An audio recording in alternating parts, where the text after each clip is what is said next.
Muli po, good morning mga boss at pag-uusapan natin sa puntong ito. Alam niyo po ang bansang Japan ay kilala sa teknolohiya, no? Na lagi silang nauuna. At meron niyang mga inventors ngayon at mga heads ng mga industriya doon na gustong dalhin yung itong mga technology ng Japan sa Pilipinas upang mapakinabangan natin. Okay, so ano ba itong technology na to? Mamaya, pag-uusapan po natin yan. Makakasama natin si Mr. Kazunori Kato, President ng Advanced Interface Technology, at si Mr. Roberto Bobby Laurel, ang Director ng Gramos K2. Yes. Good morning. Good morning po. Magandang umaga. Morning. Yeah, ano po itong darating na event kung saan involved po itong inyong kumpanya? Sa darating pong Lunes, March 24 at sa Martes, March 25, magkakaroon po tayo ng summit tungkol po sa technology, trends and transition. Yan po aming tinatawag na theme for this particular summit na gaganapin po sa Mandarin Oriental Hotel in collaboration and partnership with the Philippine Chamber of Industrial Estate and Ecozones, na ang kanila naman pong theme for that particular summit also is Philippine Reboot. We will be tackling about the Philippines as an investment haven on that particular Reboot Philippines team. At ito naman pong sa T3 na ating tinatawag. Ano po itong T3 nito?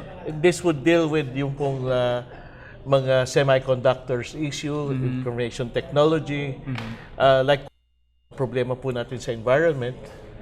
And narito po ang presidente po ng AIT na si Kato-san upang i-share po sa atin ang kanilang kaalaman na subukan na po sa Japan at nais pong ilipat ang kanilang kaalaman sa atin dito po sa Pilipinas. Okay, dito po sa magaganap na kumbaga seminar ninyo, ano po ba yung mga topics na pag-uusapan?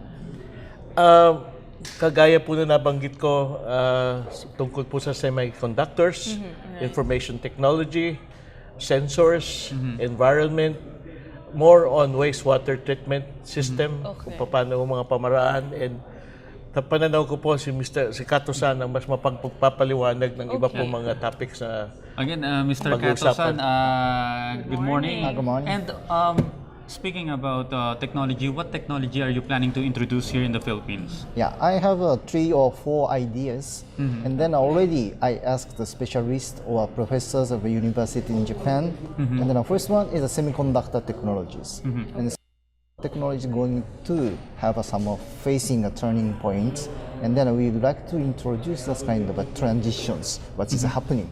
Second one is a sensor. Sensor is very important to monitor atmosphere, sometimes small earthquake, and then also the conditions of our factories. The sensor is getting very cheaper, and now the cloud computer time is coming, the sensor. The third one is biotechnologies. Biotechnology is very good for your countries. Now your country is now growing, industry is growing, population growing, but you may face a lack of energy, and then a wastewater treatment. That's kind of some kinds of pollutions or some difficulties we will face soon. And then this one, the 3. And the third one is wastewater treatment is urgent. I think it's a problem in the Philippines. In the Laguna is getting dirty and dirty. And then that's kind of a water treatment technology we'd like to transfer to Philippines during the 2 days. Yeah, Mr. Kato, do you have any example so that our audience may see or can see the technology that you're bringing here in the Philippines? Yeah, and then we have, for example, in case of small companies, we say the big bio, they have some kinds of bacteria which can make water clean. This one is a bacteria. All right. And then the other one is they have, this one is some special ash from Japanese volcano. Okay. And then this one has no additives, no chemicals. And then this one, just only dirty water. Could you check dirty water? Yeah, may I see, sir? Yeah. So, So this is the dirty water. mga boss, ito po ay mula daw sa abon ng bulkan, ano? Sa Japan. Sa Japan. Yes. Na maaaring gamitin upang linisin yung mga ganitong klase ng tubig o yung mga madudumi. Yes, katulad nito. Yeah, how can we use Yeah. this?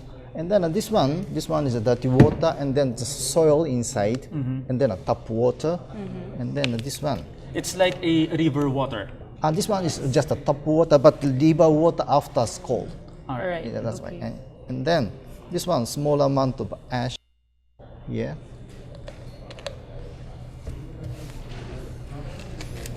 Ayan, then, Just only agitate is necessary. So could you okay. shake stronger, much more stronger. And then leave it. Whoa, look at that. Okay, mga boss, kita nyo naman luminis. But ang tanong po, is it safe to drink? Yes, Yes, is this of course. already potable? Yes. Yes. And then some cases, so this kind of powder in army, that they keep it. And then some kinds of the lack of waters, and then the dirty water is there, just to push and then shake, and then on the top of the water, you can drink. But the bottom one, you Of course, it's just only Right. release. Sinasabi ni Mr. Kato sana yung mga army daw, 'di ba? Kunyari pag sila ay nadedestino, 'di ba? Kumukuha na lang sila ng tubig sa river. Syempre madumi 'yon, may mga putik. Ngunit meron silang itungang ash na galing sa volcano ng Japan, tapos nilalagay lang nila 'to.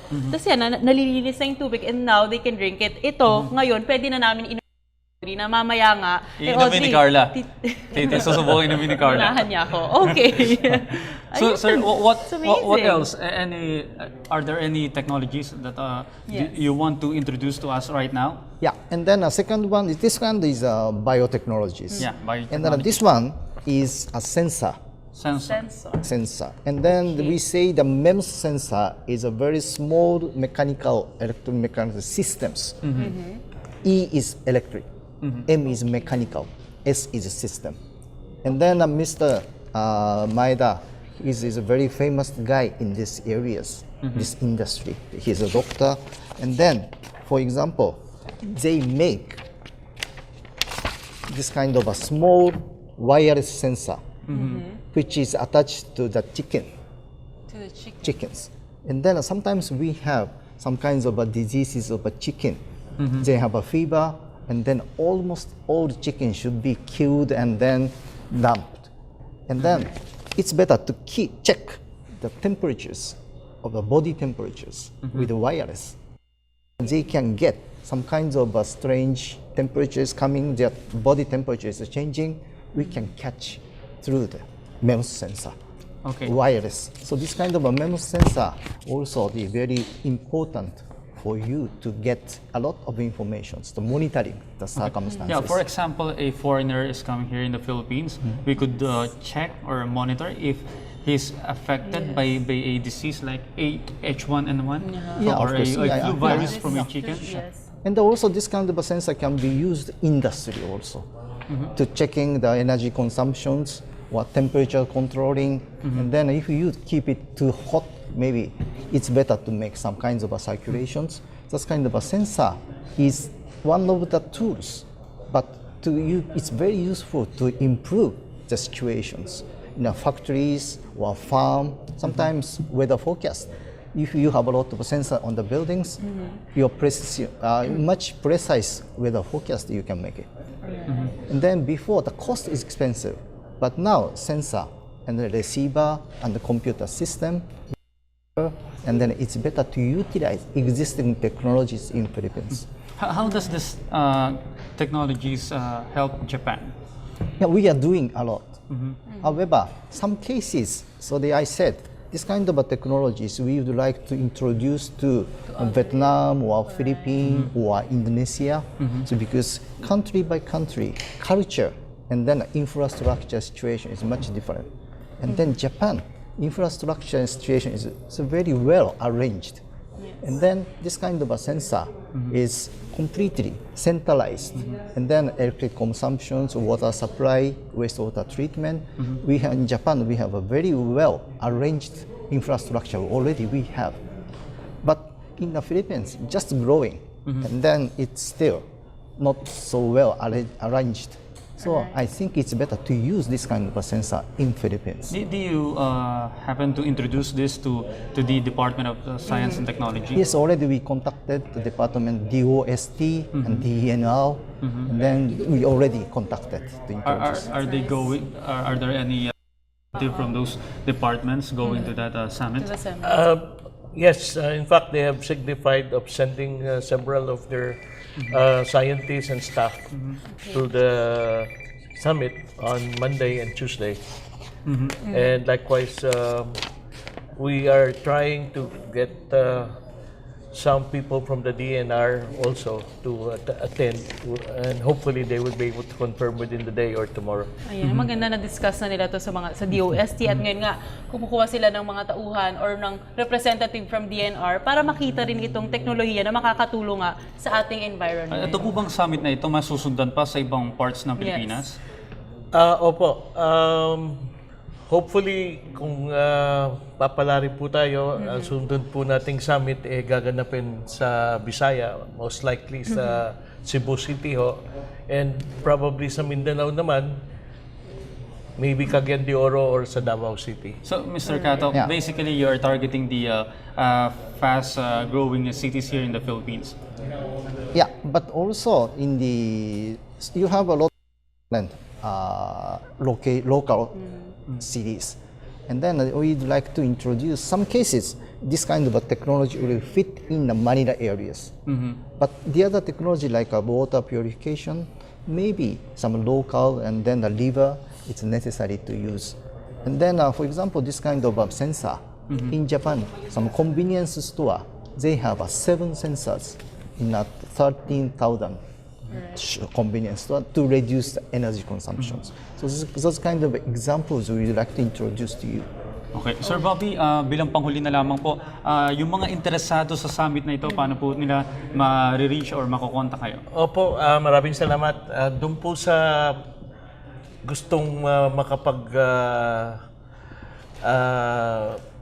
pakinig ng mga bago pong mga teknolohiya na mula po sa Japan, maaari po kayong tumawag na lang po sa aming opisina.